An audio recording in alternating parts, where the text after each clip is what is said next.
I will talk about how can you find recording on your Skull Planner app. We're going to figure out the solution or know how you can do that on your Skull Planner app.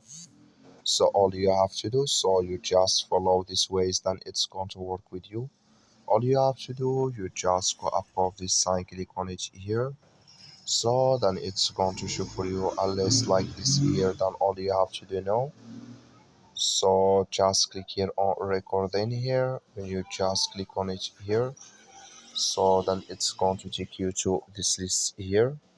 It's going to show for you like this here, and here you will find all recording. It's going to show up here. So if you have it, so I have no recording, but if you have it, it's going to show for you up here in this list. So that's all you have to do. I wish know you I get it. That's all. Thank you for watching.